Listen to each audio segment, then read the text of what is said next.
Team workout. Team workout? Yeah, team workout. Nice, man. We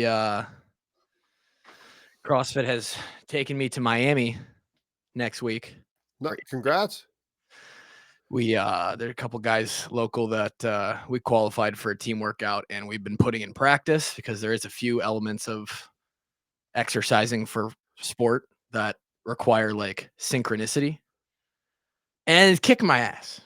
Kicking my ass. I feel like, you know what it feels like? It honestly feels like I'm back in the Hanson Performance Center because there's an element of not letting your teammate down.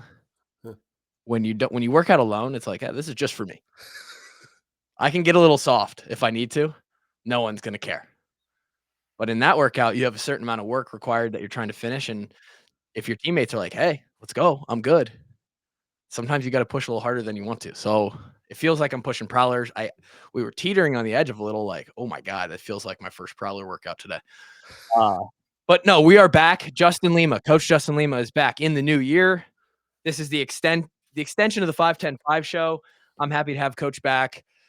I don't know if this will be called a 5-10-5. It's just gonna go up as a plan monthly as our normal episode, either Monday or Thursday. So I'm excited for that. Coach, how we doing? I'm good, brother. How are you? I'm good. How was your holidays? Oh, it was awesome. Is there a best gift that you got or gave this year? Ooh, I love my JBL portable speaker that I got. Mm. Like that thing bangs when I'm in the gym. And then I did a really good job with like my dad's gift, my mom's, my stepmom, my stepdad, like Megan, the kids. So everybody, I put like a little bit of time aside. So there was no one specific. It was just the fact that I actually did a really good job putting in time to give everybody their gifts. Feels good, doesn't it? So good. I'm a huge like as a kid, I was always a Christmas kid. Even like through college, after the bowl games, we'd go home and we'd have like our late Christmas with my family. And as a 20-year-old, I'd still like, all right, everybody, time to separate our gifts into our piles. And I would count and be like, yep, I got more than my brothers. Love it. It's like so greedy for like a college kid, but the spirit of Christmas and it like just lives within me. And now as I'm 30, it's like I feel more of the other side of like, oh, it feels good to be able to get people stuff, especially when you do put that thought in. But yeah, we're into the new year. We're going to talk today mainly what the guys. So I believe first day of classes is it this week sometime? Should be next Tuesday. And Usually was next, the Tuesday after MLK is what we used to do. I believe it's next week. Yeah, feels late, but yeah, all the way till the end of January basically is they're starting classes. No. At Towson, we start the last Monday in January. That was a while. Really? Bruh. Why? And the school didn't start then. So they used to have something called mini-mester. So mini-mester would start Mini-mester. so January 2nd, and it would be about 3 weeks of a mini semester where kids would have class every day. And we used to not be able to train the athletes from typically December 9th or 8th, that Wednesday, second Wednesday in December. And I was not allowed to mandate training again until that very first Monday. It was about 8 weeks off. It was insane. Shout out to Jake View, Kyle Cherry, and the football staff. Now their day one is today, and it's actually really smart. They're going to go 3 days today. So Wednesday, Thursday, Friday. Next week, they'll have MLK off. So they'll go 4 in a row, Tuesday through Friday, and then they go into 5 days. So it's actually perfect. 3, 4, 5. It's kind of a voluntold, but it's about time that they'll be voluntold. They'll have some meals, some food provided. They'll have the ability to get into their rooms. So that had been ever since I got there in 2018. We had been talking about it. And so I'm happy for Jake and them that they're able to actually get that done. 8 weeks off is crazy. It's too much. It's like, come on, take a while off. Like even just come back like 5 weeks. Like honestly, who cares? Because when I looked at the math and these football players and, talking about the Hawks, like when you get to the end of the season and you do the math of when they started in January, they only had spring break off. They'll have maybe 2 weeks discretionary time in May. Then you give them the 4th of July and then a week off. They go and they've trained 90% of the weeks. And it's like they need to get away with how difficult it is. So, at the end, let them dump some of that stress out. No time off. Stay hard. Yeah. 8 weeks is a long time. I understand filling the cup, right? Yeah. That cup gonna be overflowing. That cup's dry. There's nothing in it now. Yeah, Now it's like, they filled it and then drained it. yep. I mean, 8 weeks, you're starting to get into, like, the physiological side of training. You're starting to Of lose. detraining. Yeah, You're you're literally now detrained. It's y just as dangerous to be detrained as it is to be overtrained, and that's we teetered on that. It was bad. people that flirt with that are coming back and they're like, "Yeah, let me hop back into it." They go to do, like, a power clean, and their elbow snaps. It's like, "Okay, well, here we go." Um, these guys go home. Hawks don't have 8 weeks off, but they have a good amount of time off. You know, we're usually playing in a bowl game, so you're looking at about 3 weeks-ish. Which is perfect. Like right now, our guys, what they play the 29th? The 30th, yeah. 30th. So they played the 30th. So if we round up, MLK's the 20th. Yeah, they had 3 weeks off. About 3 weeks. Yeah, good. When you're a strength coach and you're sitting there and you're like, you know, you guys would always give us cards for the it's like, "Hey, here's your card. Take Which your is card also home." just wild that you guys didn't have Team Builder because, like, I could have just been like, "Hey, your Team Builder's uploaded," and then Yeah. if you actually want to see what somebody's doing on the back end of it, I can see if Tyler's been doing what he's supposed to be doing. But like instead, like so this has my Goldfinch one pulled up, Oh, I but know like, because I'm on the DeMarco team builder, don't worry. gotcha, okay, But for those listening at home, we're just talking about an app. You know, we're 21st century here where you can get your workout right on your phone that you're on all the time anyway. the Hawks are Versus not, the Hawks are not. They got it. Come on, y'all, figure that out, versus please, please. versus Iowa where we were stuck in the, we'll fax it to you Do you method. remember we would literally so we would put it in your locker Mhm. and then we'd bring a copy in the very last, like one of the last breakfasts, we'd be sitting there and be like, "Oh, Kluver, you're going to get eggs. Here's your lift card." Take this home. Right? Fly Fly home home with with it and use it to lift. Like, come on. and regardless of whether it's on your phone or not, it does certainly make it easier if it is. These guys go home. What is the strength staff's the expectation is, hey, go home and enjoy your time, but like try and move, right? Try and get these lifts in. Yep. What is the actual like expectant uh success rate over the course of 120 guys? Like what do you guys actually Who cares, realist? Like, honestly, it's you don't care. It's you give it to them and you hope that they do it. But realistically, what I told my guys and hopefully what coaches are telling their guys is here's a card if you want to do something. I Mm, understand if you don't want to put a barbell in your hand, or even if you, Tyler Kluver, you don't want to do what you're doing, or let's say you go back to Marshalltown and there's nowhere for you to train, mm, but you have access to get into this room because one of your friends and they play somewhere else and you want to do yeah. their lift. I don't care. Okay. Just do something, or hey, your girlfriend really likes Zumba, whatever. Do something. If it's and she's been bugging you to do it.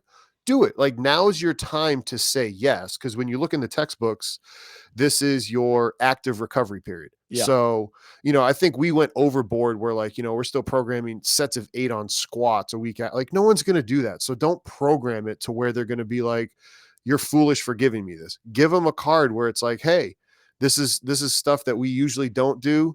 Enjoy doing it.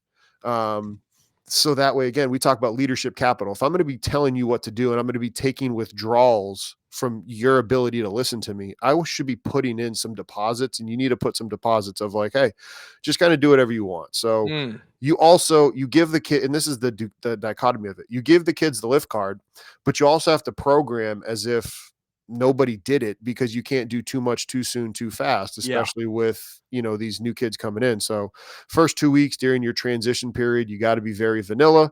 I heard a coach say that they put a VBT unit on for every rep during that accumulation period, and I loved it because it's like, you can now there's proof of every rep that was done, but Mm, also if the rep is fast, now it wasn't too heavy and it wasn't inappropriate load because you cannot inherently move 90% at greater than 0.65 meters per second. So it's a very simple CYA. I put my Vitruve unit on. I know that I asked you, Tyler Kluver, to do the appropriate number of reps because it counts your reps and it's going to count your velocity. So I actually really like the idea of using the tech coming off of a rest period like that Yep. to gauge readiness. I mean, that is because you could have 100 guys come back into the weight room on January 20th and hey, kind of looks like everybody's moving. Like, you can't put great eyes. You yourself can't put awesome eyes. Like I know exactly how this guy did across 120 athletes for that first day back, that first 2 days back. But if you have the numbers and they're telling you what they're telling you, you're like, okay, these 70 guys are moving like they should. These 30, they were not quite up to where we want them to go. Maybe their 3 weeks off implicated something different than, and that allows you to individualize it a little bit more. Wow, that's cool. That is cool. Where's the line between tech and too much tech? I think the line falls in putting it on every single movement. Like there's a company out there that's like, look at this. It's a strap that you can put on a barbell. You can put it on a kettlebell. You can put it on your ankles. You can put it on a lat pull. And it's like, listen, do we really need to VBT a kettlebell? Because it's like, what if somebody doesn't have a heavier kettlebell? What are you going to, Right. okay, cool. Hey, we needed more load, but like, that's also not scalable in a team setting. So No. it's like, it's a minor movement for a reason. You can't major in the minors. Put it on your major movements, your pushes, your benches, your inclines, your military, your Olympics, your jumps, your lower bodies, your pull-ups. Okay. And that's where it should stop, you know? Yeah, the main compound lifts. Um, Like Kluver, if I'm like, "Hey Kluver, let's see how fast you can do this bicep curl." I yeah, hope well, you I hope you'd just punch me in the face, be like, "Lima, you're an absolute freaking idiot." I might not punch you in the face, but I could see Drake being like, "Dude, fuck you. I'm just curling." Thank you. I'm just Correct. Why do you think we didn't even program a weight? Like that was one of the few Yeah, exercises where it was like yeah, an open XL square times 10. Like just do whatever you want. yeah, Or it would be bicep choice. Like you want to do a curl with a bar, cool, Kluver. Drake, you want dumbbells, awesome. Ward, you like it with fat grips, have a blast. yeah. Yeah, because that's a whole thing is as, like, technology becomes more is, like, you're gonna have people who overshoot on it, and they're like, Here's a perfect example where technology can go too far and if you have tech without context. So I've been doing a lot more zone 2 cardio in this start of the year, right? "Love it." And my resting heart rate, I would wear an Apple Watch and Mhm. it started waking me up because it said your resting heart rate dropped below or your heart rate dropped below 40 for longer than 10 minutes and it would like buzz me. Like I'm Wow. sleeping. So it's like not using that anymore. Like Dude, you're a fit guy. 40? I'm like, I literally got rid of it. I'm like, I'm not like multiple times during the night. I'm like, I am now not wearing this anymore. You don't like this tech doesn't understand that I am asleep and my heart rate should be that low because I'm in shape. Like, God, get rid of it. I wish I could get that low. I genetically, I'm just not there. I like it always killed me, like, McCarran, uh Meerkat, like all these guys who had like heart rates that they'd walk around campus, like going up hills and stuff at like 54. And when they sleep at night, they're down at like 39. And I'm like, dude, your blood and your lungs work different than mine because I'm chilling at 60. I'm right at 60. All the CrossFit training that I've done, all the zone two. I mean, I have done 2 to 3 hours of zone two a week for the last 3 years. Wow. And I might be at like 56 when I'm laying in bed. Like, and that's down from like 62. So, uh, but yeah, there is tech. There's certainly there's those, and that even goes to the players too. Like sometimes the wearables that they use or teams might have them wearing to track their HRV or whatever it may be. It's like it's not always right. We And talked about it before. Like, I wore an Aura ring and it caused me more problems than like. Remember, the scientific method is there's a problem. Let's investigate how to fix it. yeah, If there's no problem, don't go doing it. yeah, and the psychological aspect of like, oh shit, I'm seeing ghosts. That becomes more of an issue than the actual potential problems that it's trying to tell you about. So interesting. I want you to go back and touch on what you said, the the dichotomy of, I don't know how you explained it, the dichotomy of instruction, giving guys instruction versus also um, gaining a little bit of credit by telling them that they can kind of do what they want. Hmm. Uh, say more about that. So, I mean, your guys' days and college football and even at Towson, like everything is you're told when you're doing what. And so if you can start to give kids some choice within parameters, it's huge, especially once they like, yeah, you don't like Everett and Tate. I'm not like, oh man, hey, whatever you want. Like they're young. So it's like, hey, do you want a ham sandwich or a turkey sandwich? You're going to get protein, right? I'm giving you have less choice, right? Parenting hack, by the way, you don't give them the choice of yes or no. You give them the choice between which yes.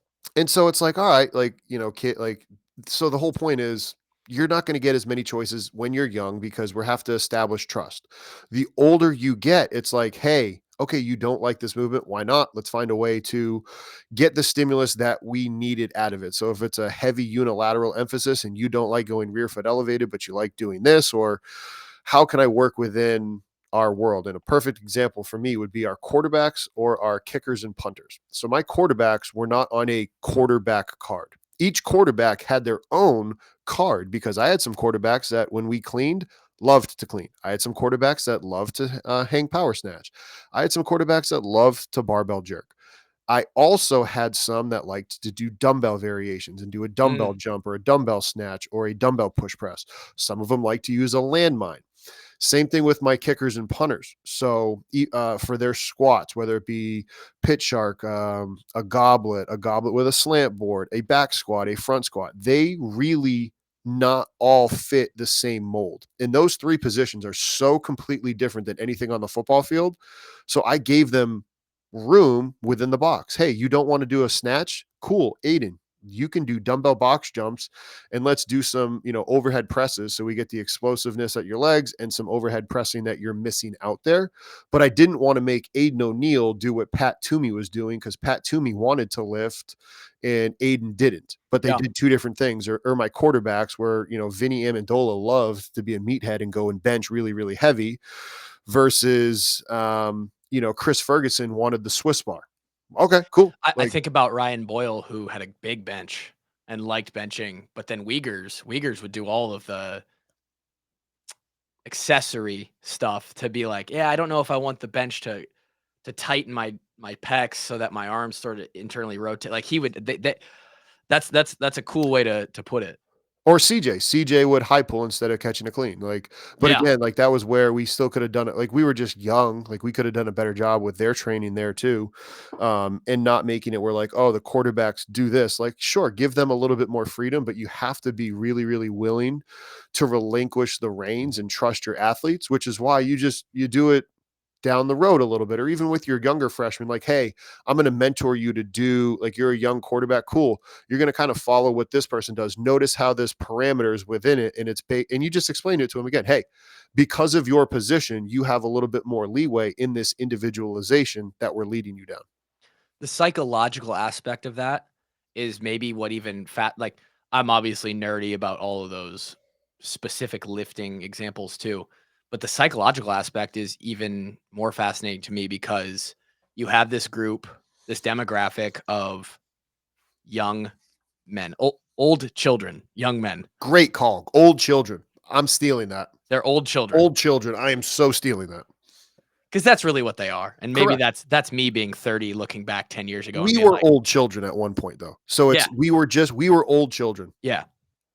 That's good. I mean, they are still, they're actually still developing. Like Their brains are not developed till they're 23. So they're old children. Bravo. mine took longer than that. Actually, might not still be there. Uh, I might have autism. I don't know.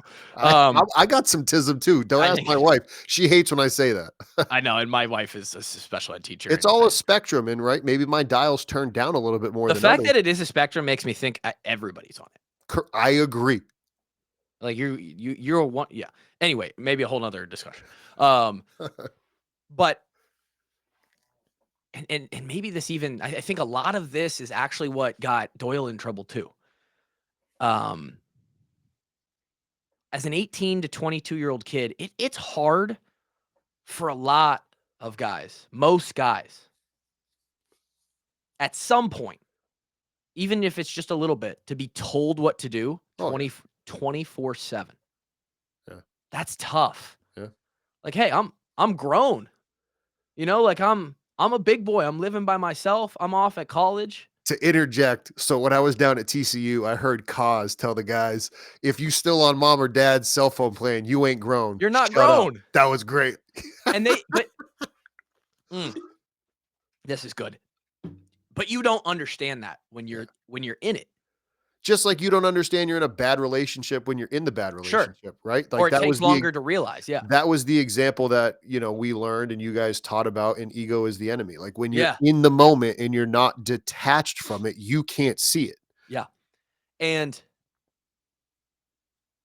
those guys aren't going to recognize the currency of authority versus um responsibility, like given responsibility, right? But like what you're talking about, like I have to manage that level, that scale of how much do I tell these guys what to do? I'm starting to get a little preachy, like the last couple days, I'm giving a lot of direction here versus when can I give them some responsibility on their own? When can I give them a little bit of freedom of movement within the parameters? And I've never thought about that balance, but man, is that important. Because when you get too far to the side of, "Fuck, this guy, all he does is tell me what to do. He just bosses me around." Yep. That's when you start to feel singled out. Even though you might not be. You start to feel like, "What am I doing wrong? What's wrong with me?" And that's not it, hopefully. Hopefully, you're not actually being singled out, but Yeah. you can start to feel that way because all you're hearing is this authority. You're like, "Man, like, can I just, like, make some decisions for myself?" And a strength coach is in a position of authority naturally, but, like, someone who can equally balance in the right way, giving their players some freedom, giving their staff some freedom. So that's where I feel like I did a really good job of that because I'd kind of do. I think everybody's seen the Dan Campbell clip where he's like, "Hey guys, if we didn't have to practice live, I wouldn't." Great Right. clip. And so it's like he's just speaking honesty to the Yeah. players. And so that's what I would do. It's like, listen, there would be times where, let's say a young guy like was upset about something or like, hey, I don't want to do this 1 by 20. Like, look at the players doing, using the Vitruve unit, going and doing fast things. Like, I don't want to keep doing this 1 by 20 program. And you just listen, hey guys, sure, I know you want to, and you're gonna get there once you've finished this program. No different that you don't skip math 101 and go to trigonometry. So you just speak the life into it and say, listen, Yeah. I know you see it, it will come for you, you're just not there. And then one of the most powerful words in strength in sports is yet. You're not Mhm. there yet. We will get there. I'll be open. I'll be honest. If I'm hiding secrets from you, oh, well, that's a special program. No, it's not. The only thing that we're doing is we're able to auto regulate it based on their nervous system. But I have to trust you because your nervous system and your output could be shot because you decided, like we've said before, I don't want to lift hard today. I'm going to stay up. The new NCAA came out or the new whatever video game came out. I Call of stayed Duty. up late. Yeah. And so it's like you have to build that trust, no different than like I used to let my staff when I would go on vacation at Towson, they'd stay at my house. I used to stay at Doyle's house when he would go and visit Declan Mm. when Declan was in high school or in JUCO playing baseball and he needed somebody to watch Boston. I'd Yeah. stay at his house or do whatever I would do. It wasn't that like you don't just do that with the minute you meet somebody, right? Right. It's like a relationship. Like I didn't just marry my wife on day one. You build that relationship, and then after time, now you can do more. It's the same exact thing. And just some people want to kind of skip that step, but we can't. We talked with Jay Higgins last night. We had him on the podcast. Oh, wow. Um, Fucking awesome episode. That's awesome. So, yeah, this episode that you and I are recording will go up Monday. Okay. Jay's gonna go up, as we record this on Wednesday, he'll go up tomorrow on Thursday. So Gotcha. people will have heard the Jay episode, and if you haven't heard the Jay episode and you skipped that Yes. for some reason, Yes. Go listen. please go listen. Him and Kevin got into, like, some pretty X and O talk defensive stuff, like, where he was explain down to the point where Higgins was explaining how they had this coverage that Parker installed based on what Amani Hooker did, like, 4 years ago, Yeah. based on, like, a specific alignment pre-snap, and it was, like, me and Grant, the producer kid that we have, we're just sitting there listening to Kevin and Jay talk about this, and we were like kids in a candy shop. It was unbelievable.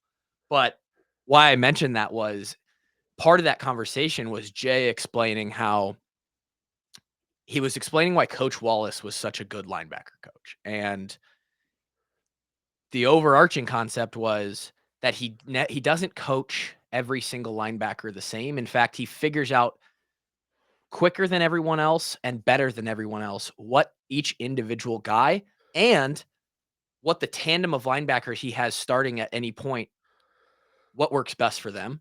That's And awesome. he lets them work within that. He said Jack Campbell and Seth Benson, he gave them the keys to everything, and they had about 100 different checks for any specific thing that they could get up to the line, and he just let them run with that.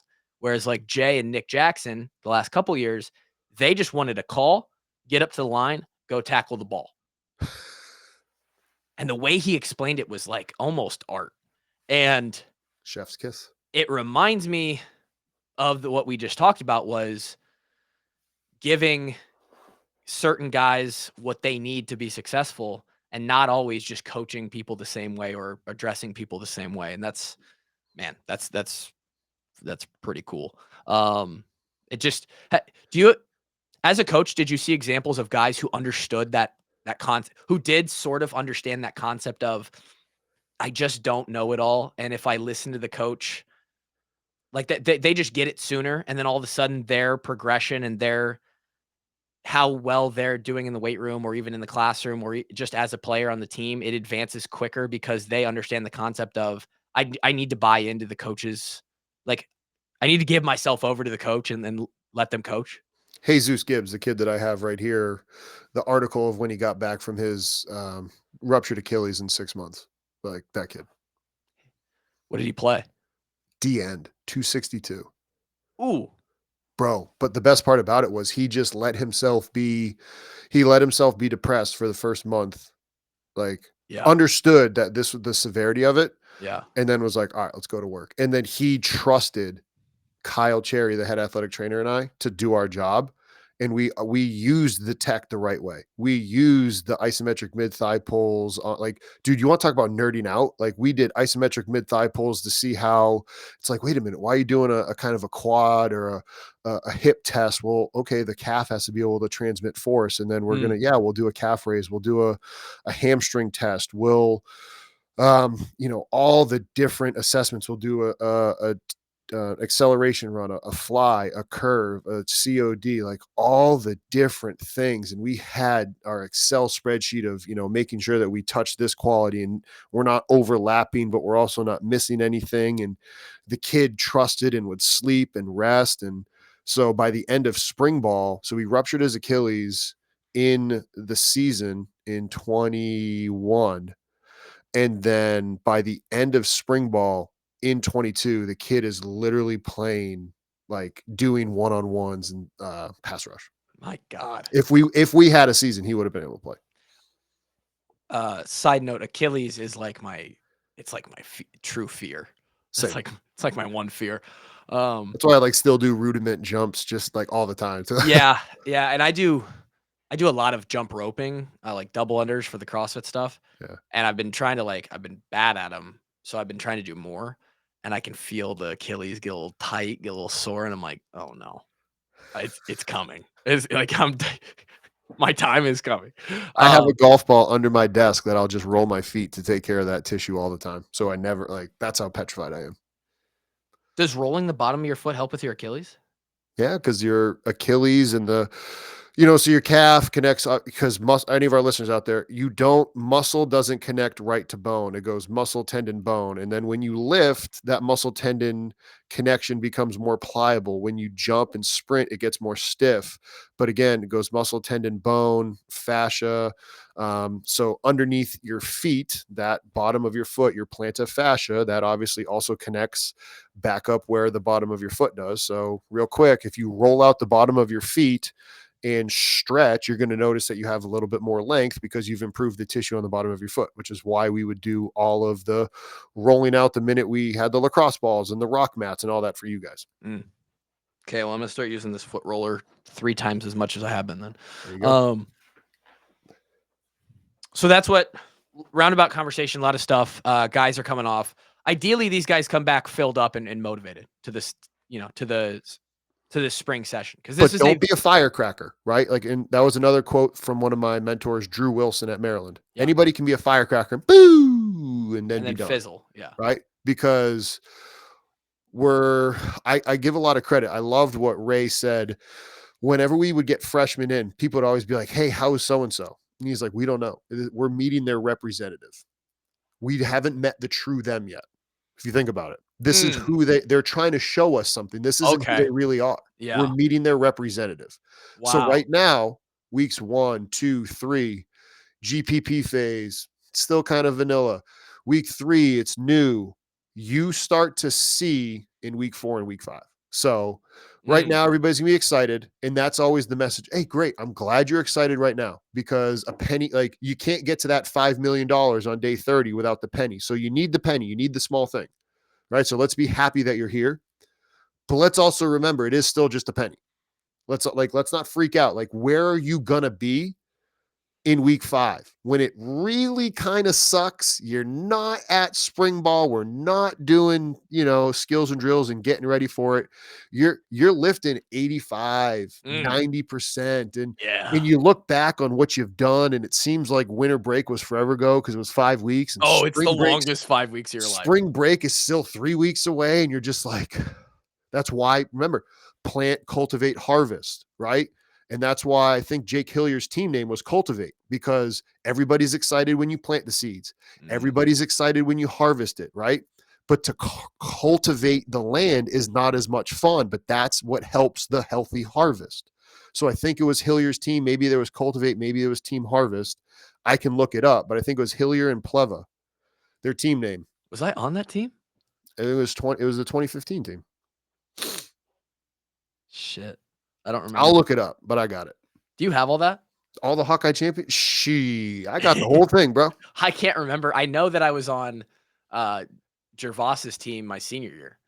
And Yeah, Hillier's team was on the so if you're looking at the I Excel think I sheet, was. I think he I was was. the bottom left-hand corner. And I think it was Team You're Harvest. a But again, psychopath for that. I know I am.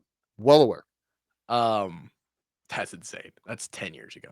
Uh, you're right. The cultivation is, man, talk about cultivation. Week 5. Dude, cold winter. You drive that moped in the it's been cold this week. Oh yeah. You get them gloves on. Fuck. You're like, Moped this shake is the same shake I've had. oh yeah. This Oh peanut yeah. butter. Oh, It it was starts to so good at first. And oh man, can Grays get some new food? Like, dude, dude, all the thoughts. food All the just thoughts. Where are food you just at? Where are you at in week 5? That's what I want to know. we need a Anybody can be pumped. we need a documentary done over the course of those 5 days of just like, how does everybody look right now? It's February, it's February 25th. How are we doing? Like, Yes, sir. um, you're right. That weeks 4, 5, 6, 7, you start to get exposed. Oh yeah. Like, Yeah, the 17th. So right after Valentine's Day, you look at the calendar. So the hung out with your 20th, 1, girlfriend that 2, yep. weekend and you're like, Gosh, I can't wait to go see my family. Oh, spring break. it's not until the 17th. Now you're looking at like, oh yeah, it's right smack, dude. The end of February. Where are you at?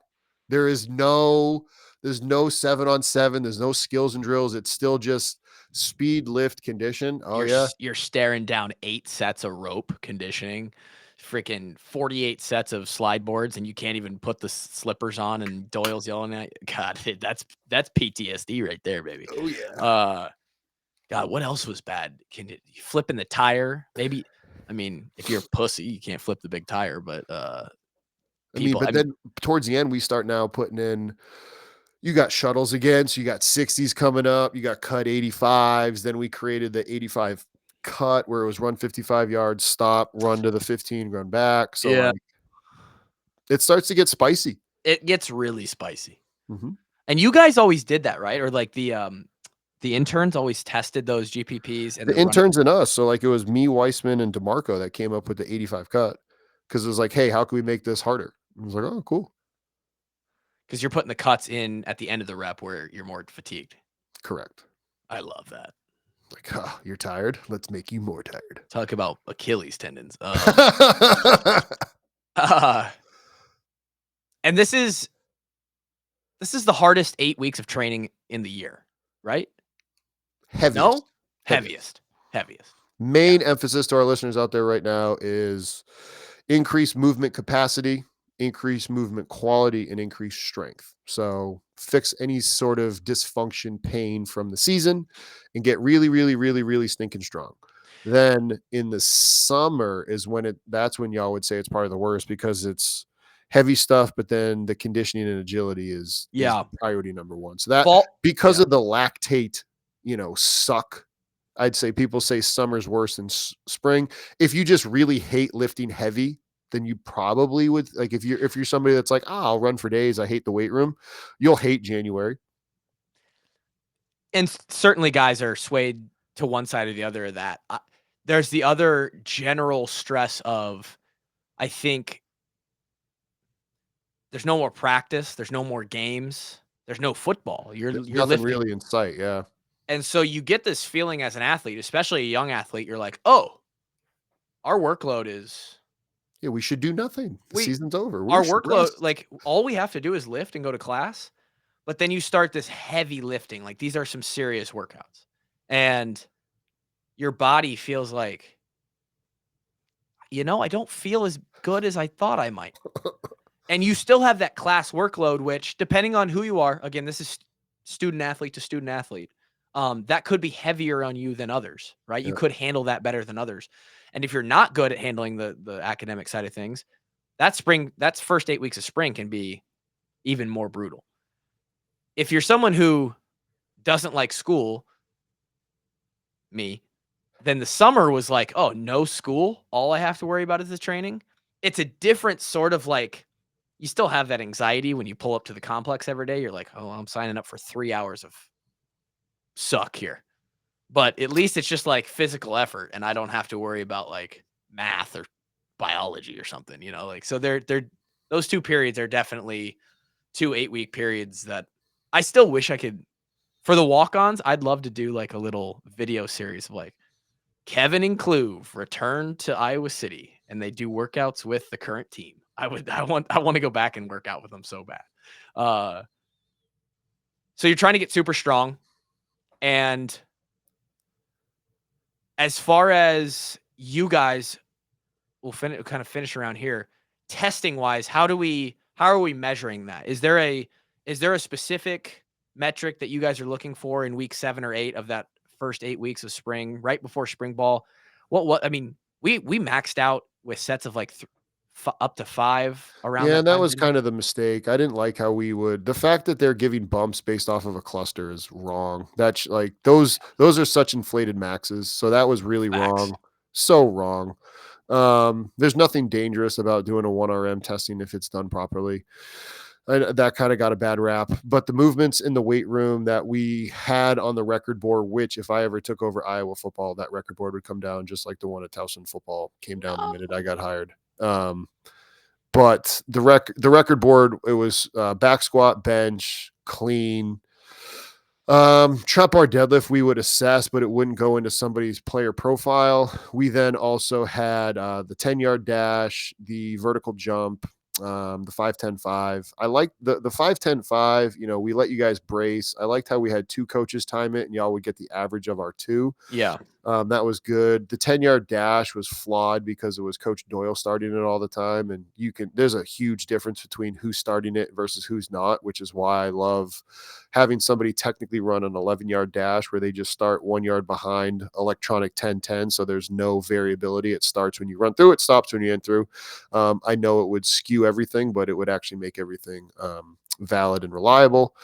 Then the vertical jump stuff we would do on the jump mats, fine. Do that there. And we would kind of do it where we would do all of what we called the performance indicators. So jump, sprint, change in direction on the Monday, and then we would do like bench on the day after that so your lower body could recover, and then I think we would go clean and squat, so that way we would have all those numbers, and we would always be trying to compare, you to your best self, but then also Yeah. you to the last time period. So, March to March, because that was when you went through a similar training stimulus, and we would always really emphasize that during July, because it's like, all right, maybe you didn't set a PR in your lifts, but a lifetime PR, but you actually set a PR from, like, you're better from this July to that July. Yeah. So just having the context is how we would go about it. For me at Towson, our movements were trap bar deadlift, bench press, RDL, hang power snatch, front jerk, pull up, 1RM, like that went into people's test data. And then the 10-yard dash, again, fully electronic. So they'd start 1 yard back out of a 2-point stance, because you don't need to be in a 3-point stance till pro day. That's a whole nother conversation. A fly 10 with a 30-yard build for skill players, 20 for linemen, and 20 for linemen and your specialists. And then I would do a 505 test, which is slightly different than the Pro Agility 505. And we would time that right and left leg. We would also time the Pro Agility 5-10-5. But what we did is you can have your lasers automatically time it. So I can put you in the middle of my timing lasers, and it'll start once you move out of it. And so I can get your fully automatic, and I wouldn't have the kids again touch their hand to the line. It would be the foot, because again, joint angle specificity. And I can still be like, hey, you missed the line with your foot. Touch the line. Like, Oh, it's man. that simple. Like, dude, you can still be like, hey, get there, touch the line with your foot. Like, there's this whole notion of like, oh, we're going to be sloppy just because you're not touching with your hand. No, you can still be really detailed. There's maybe someday we should do like a mini episode, 5 biggest indicators of you failing out of the program at some point, and That's a great idea. one of them is you don't touch the line on your reps. Oh my god. If you don't Or touch the if you false started ever, oh my god. it was like you hated Iowa football and never wanted to see it succeed. It's like, It's coach, one of those things where it's I like jumped outside once in like 1,000 workouts. your teammate your teammates look at you like, "You gotta be fucking kidding me, dude." You clearly don't care. Yeah, like, "You're done. You're done.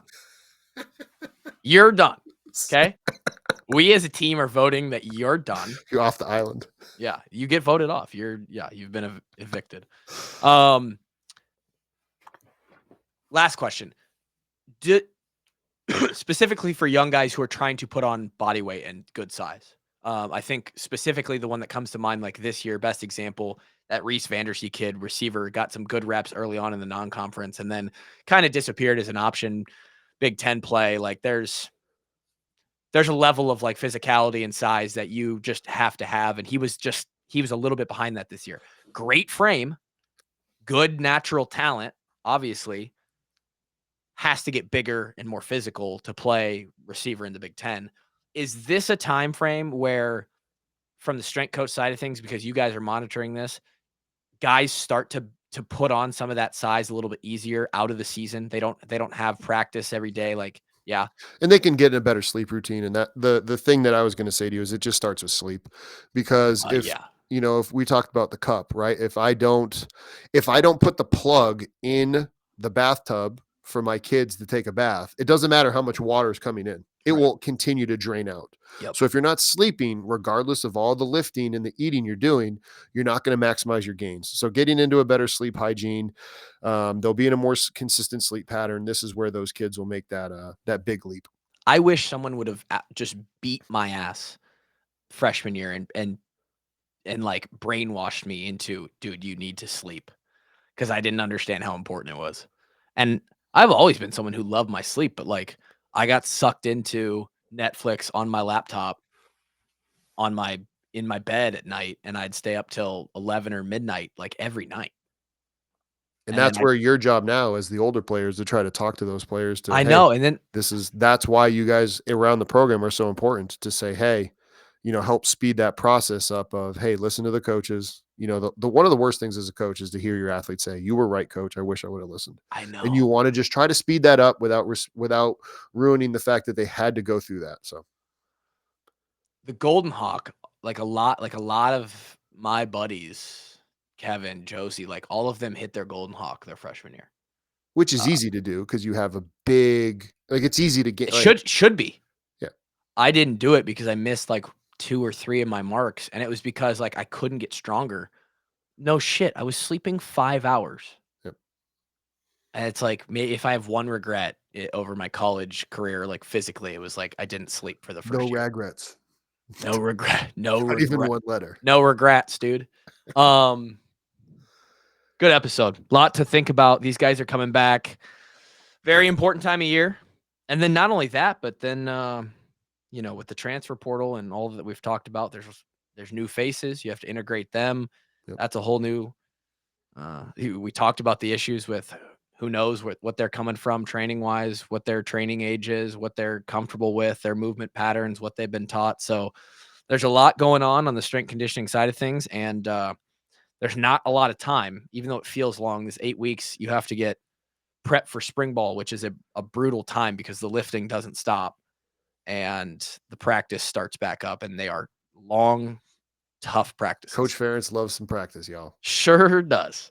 We'll talk more about that in the coming months, as well as I'm excited to do like a little pro day episode. We'll talk to guys who graduated, and we'll talk what that looks like from your perspective, and a whole lot more. Coach Justin Lima back for 2025. Happy to have him. Hopefully you guys enjoyed the episode. We'll see you next time. Peace.